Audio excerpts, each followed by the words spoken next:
If you're 71 or 72 right now, I need you to hear this before the year is out, because there's a quiet deadline coming that almost nobody warns you about. Age 72 is, for most retirees, the single most expensive year of their entire retirement, not because of what you're forced to spend, but because of what you quietly fail to do. It's the last year you fully control your own tax bill before the government starts controlling it for you. In the next few minutes, I'll show you exactly why 72 is the pivot year, the 3 costs that get locked in at 73, and the one window that closes for good once you blow out the candles. Now let me be clear about who this is for.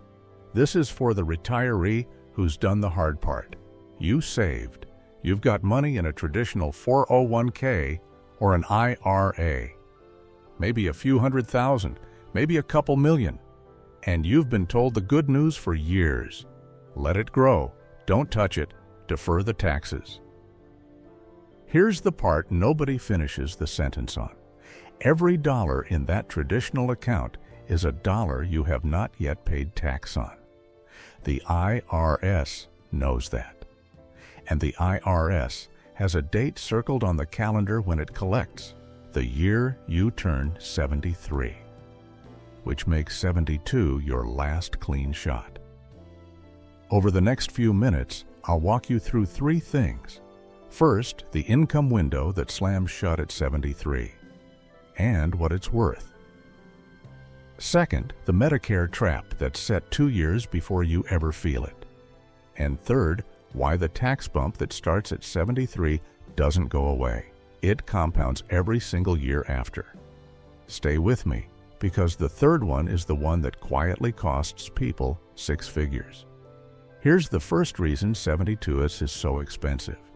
It's the last year you can decide your own taxable income before required minimum distributions take that decision away from you. Take Robert. Robert's 72, lives outside Phoenix, retired at 65 with about $900,000 in a traditional IRA. For 7 years, he did exactly what he was told. He lived mostly off his taxable savings and Social Security, kept his income low, and let the IRA grow. It felt smart. His tax bill was tiny. But here's what Robert didn't see. By keeping his income artificially low all those years, he left a huge amount of empty space in the low tax brackets, space he could have used to move money out of that IRA cheaply. And at 73, that space disappears because the required withdrawals fill it up for him at full price. This is the mechanic that matters.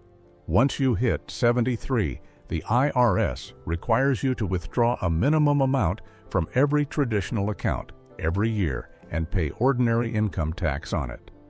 Roth accounts are the exception. There are no required withdrawals from a Roth IRA during your lifetime.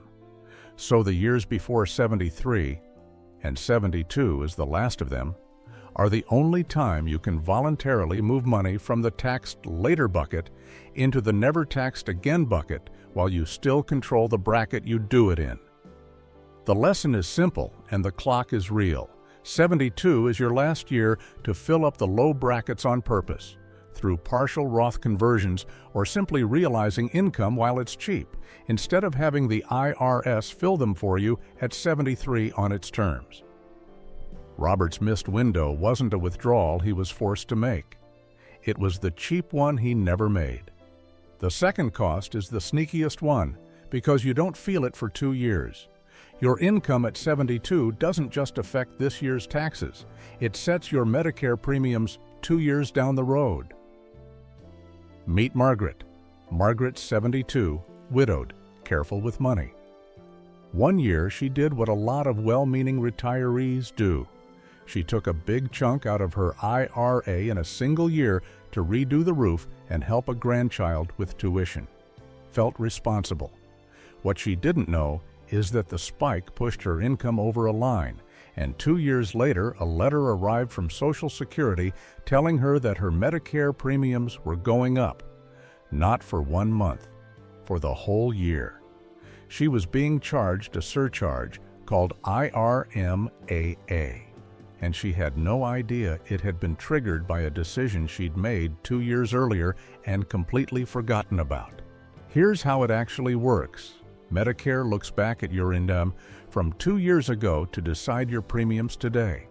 In 2026, the standard Part B premium is $202.90 a month. But the moment your income crosses $109,000 as a single filer or $218,000 for a married couple, a surcharge gets added on top, and it's charged to each spouse separately. And this is the cruel part. There's no easing into it. Cross the line by a single dollar and you jump the entire tier. So connect the dots back to point 1.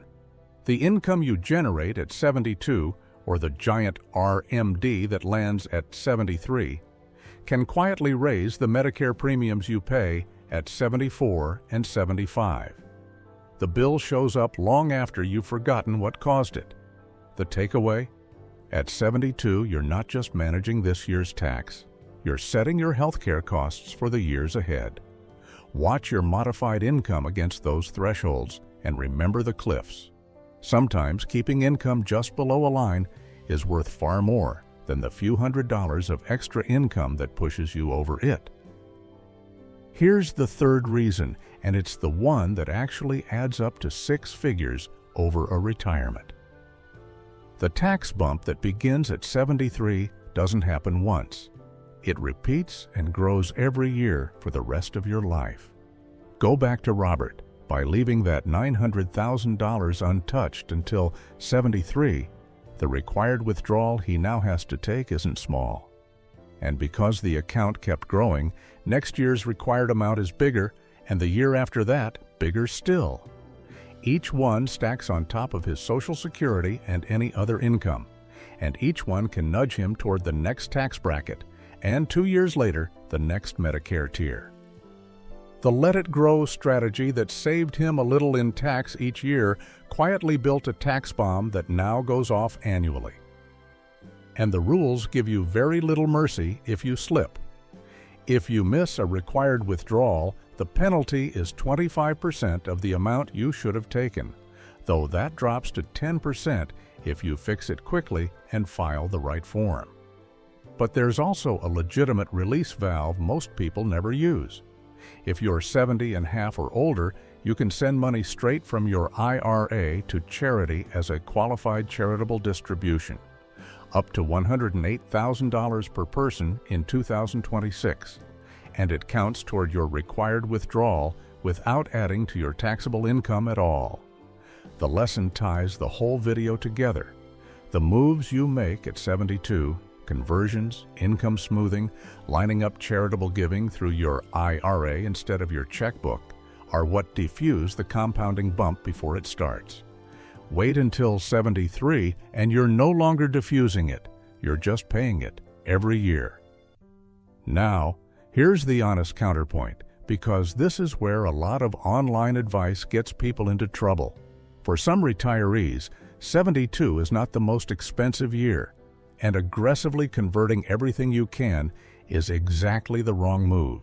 If you expect your income to actually be lower in your late 70s and 80s, or you live in a state with no income tax now but plan to move, or a big conversion at 72 would itself shove you over an IRMAA cliff or into a higher bracket, then cramming conversions into this 1 year can cost you more than doing nothing.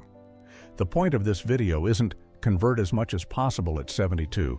It's that 72 is the year to run the math, ideally with a professional, because it's the last year the math is still fully in your hands. The expensive mistake is skipping the decision, not making a specific one. So here's the whole thing in 3 lines. 1. 72 is the last year you control your taxable income before required withdrawals start at 73. 2. The income you make now sets your Medicare premiums 2 years later, and the cliffs are unforgiving. 3. The tax bump that begins at 73 compounds for life, and 72 is your last chance to diffuse it. If that landed, the video I want you to watch next is 9 Signs You're Doing Better Than Most Retirees After Age 60.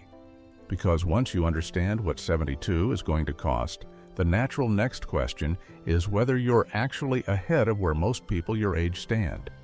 That video gives you the benchmarks. I'll see you there.